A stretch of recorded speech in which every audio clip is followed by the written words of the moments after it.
शुरुआत खबरों की करेंगे। बरेली तशद्दुद पर पुलिस का बयान सामने आया है। बरेली रेंज के डीआईजी अजय साहनी का बयान सामने आया। मंसूबाबंद साजिश के तहत तशद्दुद की गई है, यह अजय साहनी का कहना है। तशद्दुद के जिम्मेदार लोगों पर कार्रवाई होगी।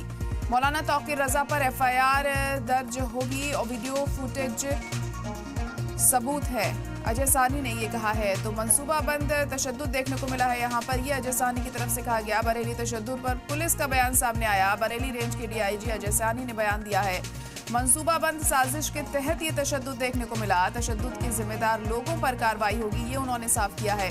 मौलाना तौकीर रजा पर एफआईआर भी दर्ज होगी, ये भी अजय साहनी की तरफ से कहा गया। वीडियो और फोटोज इस बात के सबूत हैं। आपको बता दें कि कल आई लव मोहम्मद पर जो जुलूस निकाला जा रहा था, उसके दौरान काफ़ी हंगामा हमें देखने को मिला। काफ़ी यहाँ तशद्दुद का माहौल बन गया, जिसके बाद पुलिस ने बड़ा एक्शन लिया। जमकर लाठीचार्ज यहाँ पर किया गया, जिसमें काफ़ी लोग जख्मी भी हो गए।